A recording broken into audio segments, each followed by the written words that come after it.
Alright, so in this video I'm going to look at the problems in the conservation of energy tasks, looking at the RedBull air racing. Okay, so essentially these are the three equations that I'm going to be using. So we've got the equation to calculate kinetic energy, the equation to calculate gravitational potential energy, and the equation to calculate the work done against a force. So we've got force times the displacement in the direction of the force. Okay, so let's look through these questions, which we can see coming down here at the bottom. Okay, so we've got a 600 kilogram jet, stationary, so at 0 meters per second. Before it accelerates, reaches a speed of 50 meters per second, and it climbs to a height of 100 meters above the runway. Calculate the total fuel burn to achieve this. So first, what we can do is we can calculate the change is in energy. So we can calculate the change in kinetic energy, which is a change is always final minus initial. So it's going to be half m final velocity squared minus half m initial velocity squared. So we can factorize that. So we can take the half m out. So it's Vf squared minus Vi squared, which in this case is half times by 600, which is the mass of the plane, times by 50 squared, and in this case minus 0 squared. So 50 squared times 600 divided by 2 gives you 7.5 times 10 to the 125 joules. So that's the change in kinetic energy. Let's calculate the change in gravitational potential energy. So that's going to be, again, as always, the final GP minus the initial GP. That will calculate the change. So that's going to be mg final height minus mg initial height. Same as before, let's factorize it. hf minus hi. It's going to be 600 times by 9.81 times by 100, which is the final height, and it starts at the ground. So 600 times 9.81 times 100 gives you 5.886 times 10 to the 5 joules. Okay, so that's our two energies so far. To go calculate the total energy burned, so the total you'd have to put in is going to be equal to how much you get out. So it's going to be equal to the change in the kinetic energy plus the change in the gravitational potential energy. So that's going to be 7.5 plus 5.886 times 10 to the 5. So let's calculate that. Plus 5.886 times 10 to the power 5, which is 1.3 times 10 to the 6 joules, two significant figures there.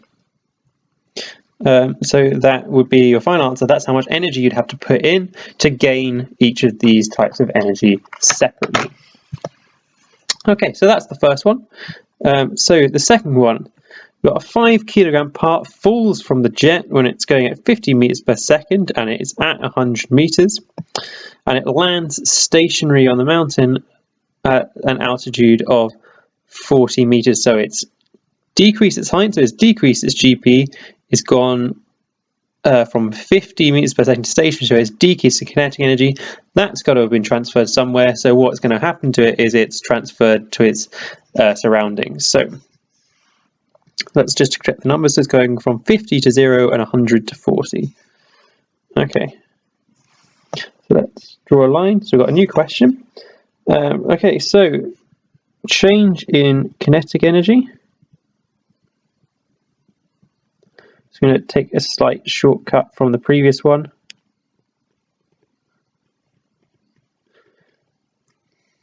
So we had this expression, that's going to be half.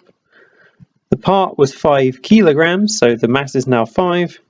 It ends stationary, so that's 0 squared, and it started at 50.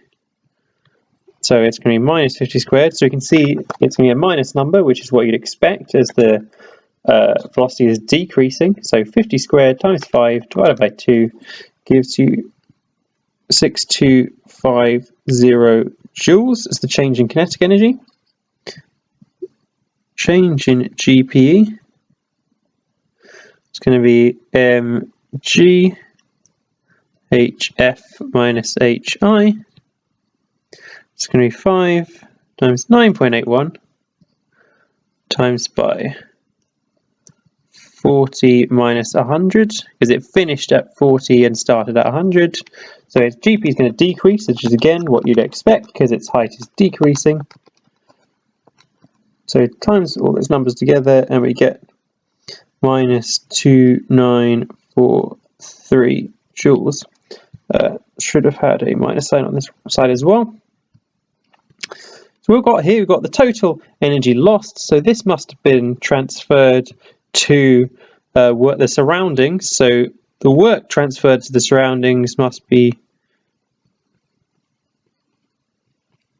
equal to the change in energy, but it's going to be the magnitude of it because we've lost those two energies to transfer it to the surroundings. So the surroundings have gained energy, so it will be the positive sum of those two.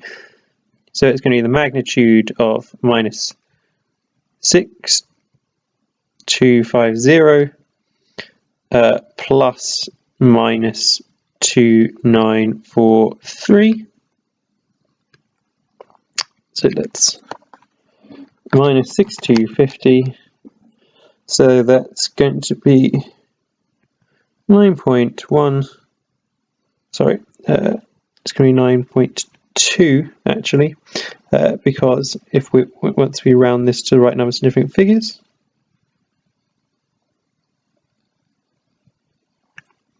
so it's going to be 9.2 times 10 to the 3 joules is transferred to the surroundings to two significant figures once we round it. Okay, so that's the lower difficulty type ones. We had nice simple changes in energy and no obscure distances or angles or anything like that.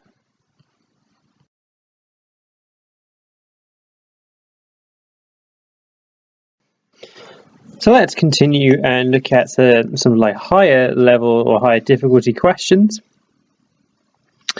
So let's first look at this the loop question. So we've got a 500 kilogram jet traveling at 60 meters per second, 20 meters above the ground, and the pilot pulls back sharply on the yoke, which is like the device they use to control the direction of aircraft, to execute a loop-the-loop.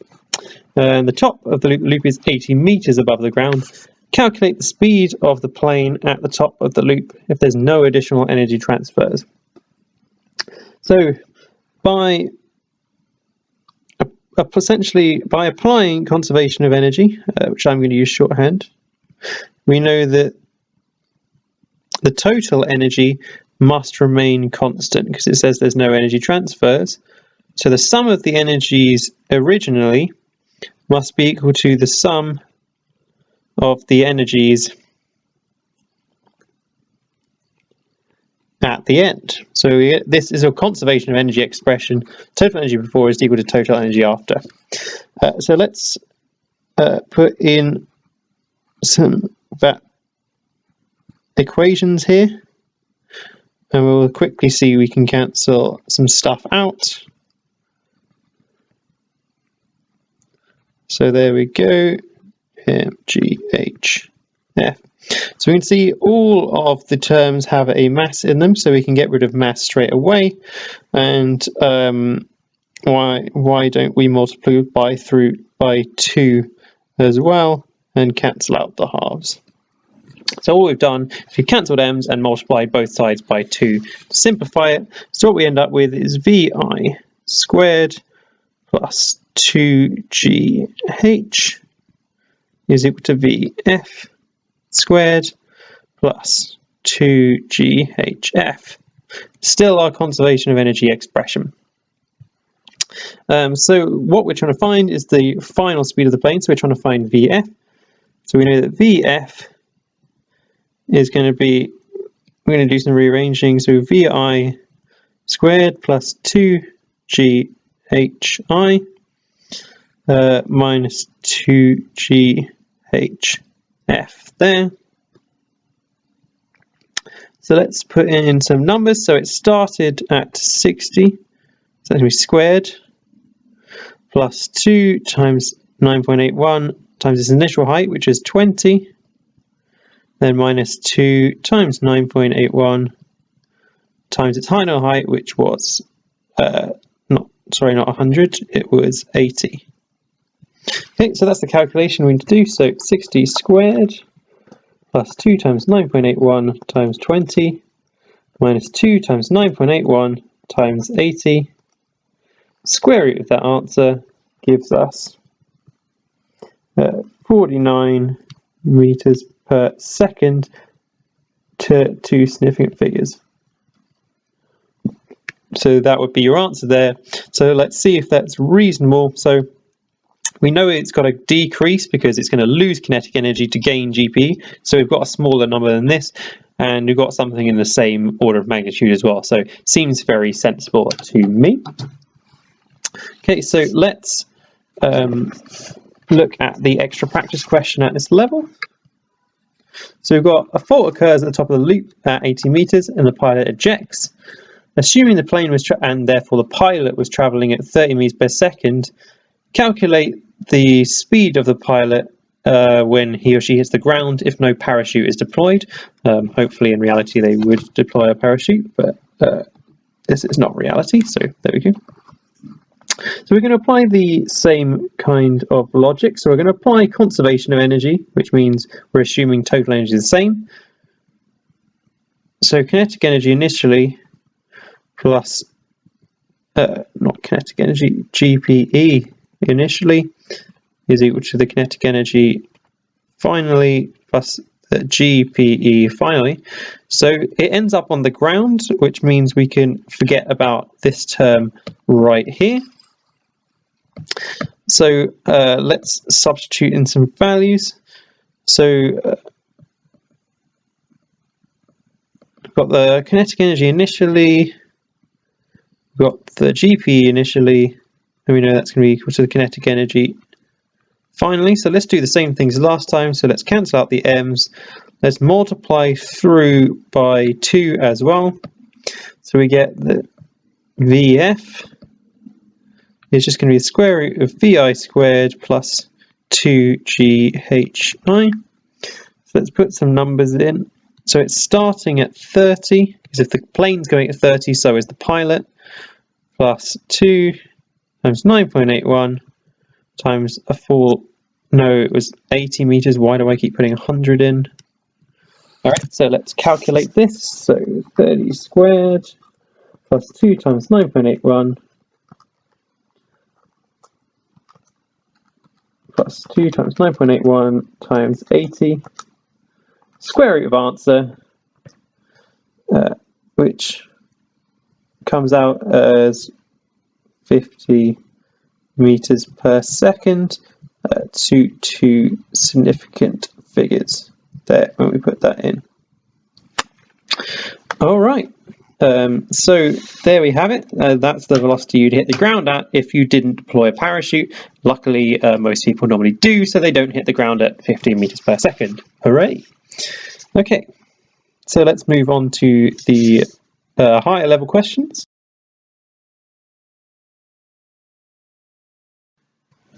All right, so in this question, we're going to build in doing some work against air resistance and also some work done by engines as well. So Work done by an engine would be putting energy into the system, so it can increase the other forms of energy. Work against air resistance essentially acts to remove energy from the system, so it transfers useful work into not useful work. So we've got a 500 kilogram jet traveling at constant speed and altitude against a frictional force of 600 newtons. Calculate the work done by the engine during a 1 kilometer flight. So we know, therefore, that kinetic energy and GP are going to remain constant, so we don't need those in our conservation of energy expression. But what we should know is the work done is the force times the displacement in the direction of the force. So we've got 600 newtons times by 1 kilometer, so times by 1,000. So that's going to be 6 times 10 to the 1, 2, 3, 4, 5 joules of work done against the air resistive force during that time. So against the same force of air resistance, calculate the work done by the engine during a 100-meter vertical ascent if the speed decreases from 50 to 30. So some of the gain in GP and work done against air resistance can come from the change in kinetic energy, but some of it's going to need to come from the engines. So let's construct our conservation of energy expression. So it has some kinetic energy initially, and that changes, so we need to factor it in. It has GP, and we're going to have some work done by the engine, and what we're going to get out of that is some final kinetic energy, some final GP, and some work done against frictional forces. So this is what's going on in terms of energy exchange. So we're looking at 100-meter gain, so we can get rid of this, and we'll put the final height as 100. So what we need to do is rearrange this into a useful form. So we're trying to calculate work done by the engine. So we need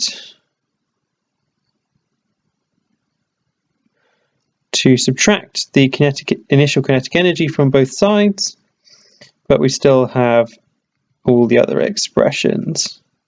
Final, and we've also got work done against friction. So let's actually go through and do some calculations. So we can put half m in here, Vf squared minus Vi squared. That gives you the two kinetic energies. We're going to add in mg final height, and we're also going to do the force of friction times by the displacement. So see, what was the mass of the jet? 500.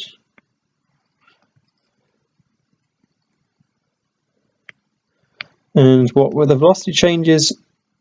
It goes from 50 to 30. So it finishes with 30, but it started with 50. So we're going to decrease your kinetic energy, so you're going to do less work effectively. And multiply it by the mass times 9.81 times by 100, because you're trying to go 100 meters up. And so if we're trying to ascend 100 meters, the distance we've traveled against the frictional force will be 100 meters. So let's put this into our calculators. So 30 squared minus 50 squared times 500 divided by 2 plus 500 times 9.81 times 100 plus 600 times 100. We put that all in, what we end up with is 1.5 times 10 to the 1, 2, 3, 4, 5 joules of work done by the engine of the aeroplane there. Okay, so that's this one. So then if we look at the last part, if the engine did no work, calculate the maximum altitude reached if the plane started at 20 meters with an initial speed of 50. So the way this changes, essentially, this term is going to be eliminated, and then we're going to change these S and this HF stuff. We are going to be unknowns in our calculation. So constructing our conservation of energy expression, we've got some initial kinetic energy, we've got some initial GPE, we've got no work done by the engine, and we're seeing how high we can get, but we're still doing work against frictional forces. Okay, so it started at 20, started with 50 meters per second. And we want to know the final height, so let's its maximum height will be reached when it reaches zero velocity, because that will be at the top, so we can get rid of this term here. So let's put in some values into our expression. So half mv, that's not vf, vi squared plus mg hi is equal to mg hf plus the force of friction times by the distance travelled. So the distance travelled, which we're trying to find out. So we can think about HF is going to be HI plus S. So the final height is going to be the initial height plus the change in displacement, because S is what we want to find. So we can essentially rewrite this equation mg hi plus S plus Fs. So we've got mghi now on both sides of this equation, so we can cancel those out, and we want to solve for S. So, by the way, if you don't understand the last step, I suggest you multiply out and you'll see what I've done. So it's going to be S times by mg plus F. So we can get S is going to be half times by 500, which is the mass of the times the initial velocity, which was 50.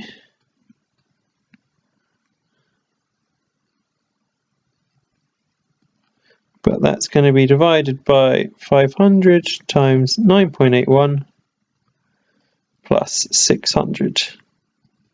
So S is the change in height, so let's calculate what that is. 0.5 times 500 times 50 squared divided by 500 times 9.81 plus 600 is 113.5. So the final height is going to be the initial height plus that, so we essentially need to add on 20. So it's 1.3 times 10 to the 2 meters, giving it to 2 significant figures. There. So that would be the final height of the plane could reach once all its kinetic energy had been turned into GP and work done. Okay, so that should complete that level of questions. I don't think I've missed anything. No, I haven't. So you can see a general theme of these questions is constructing the conservation of energy expressions, and then you can see working out what is zero in these expressions, rearranging and calculating. So some of them get a little bit long once you get all these different energies. There's nothing too tricky going on.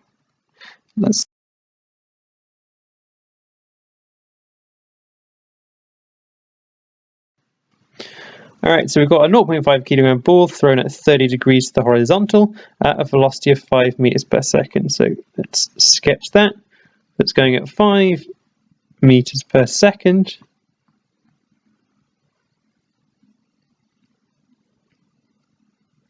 at an angle of 30 degrees to the horizontal. Calculate the maximum vertical height that can be reached if air resistance was negligible. So the maximum height will be dictated by the vertical component of this here, because the horizontal component will have no effect on the altitude it can reach. So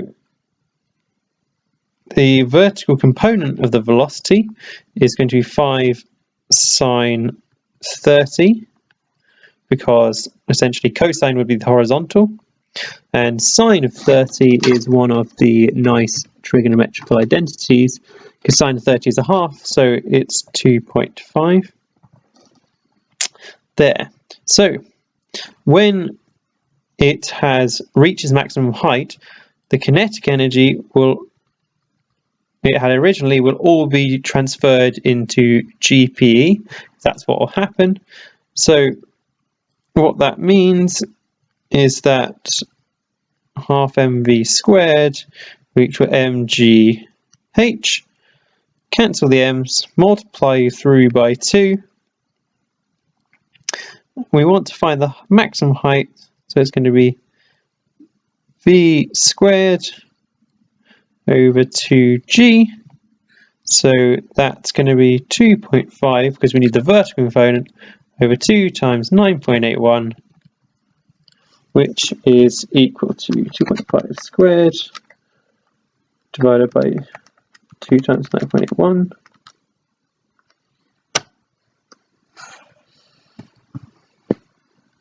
And we got it as 0.32 meters, would be essentially how high it can go above the ground based on its initial velocity in the vertical direction. The maximum vertical height, if for every meter of altitude gained, 10 joules of work is done against air resistance. Okay, so we need to essentially change our conservation of energy equation, because now our initial kinetic energy is being transferred into GP and also work done against air resistance. You might be wondering why there aren't other terms in there. It's starting on the ground, so GP initial is 0, and at maximum height kinetic energy is 0, so I've just eliminated those in constructing it. So we're trying to calculate the maximum height, so what follows on from that is half m vi squared g final height plus it's going to, what was it, 10, I said 10 joules per, so essentially what that's telling you is the force times the height.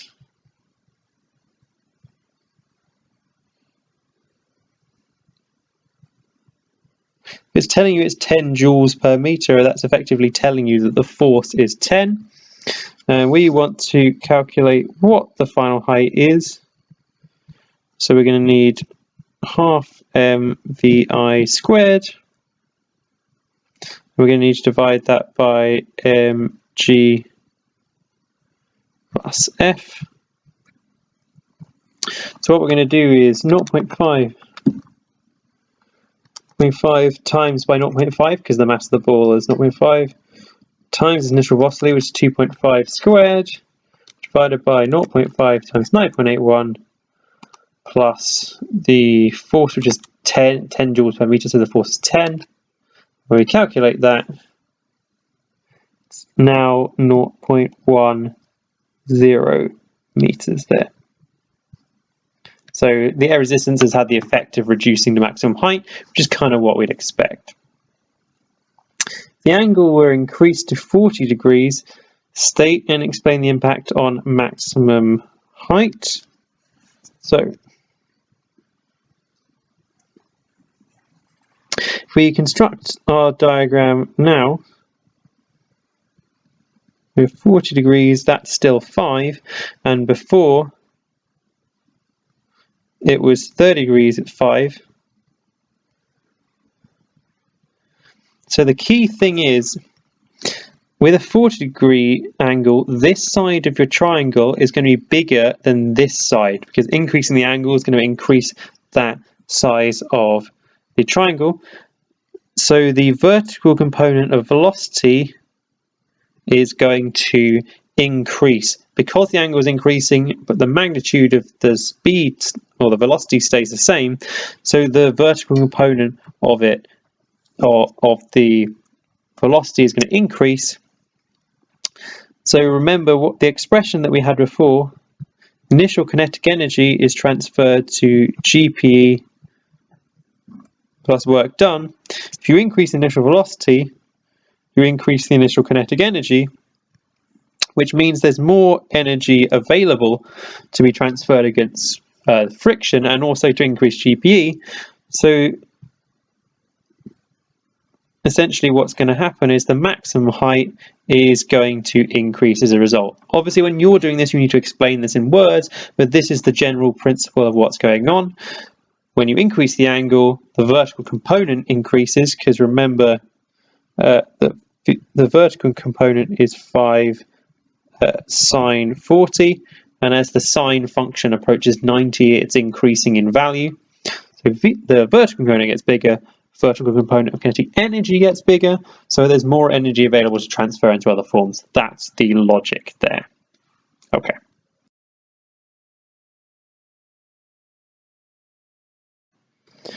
Alrighty, so we're going to look at the most interesting level of question on this one.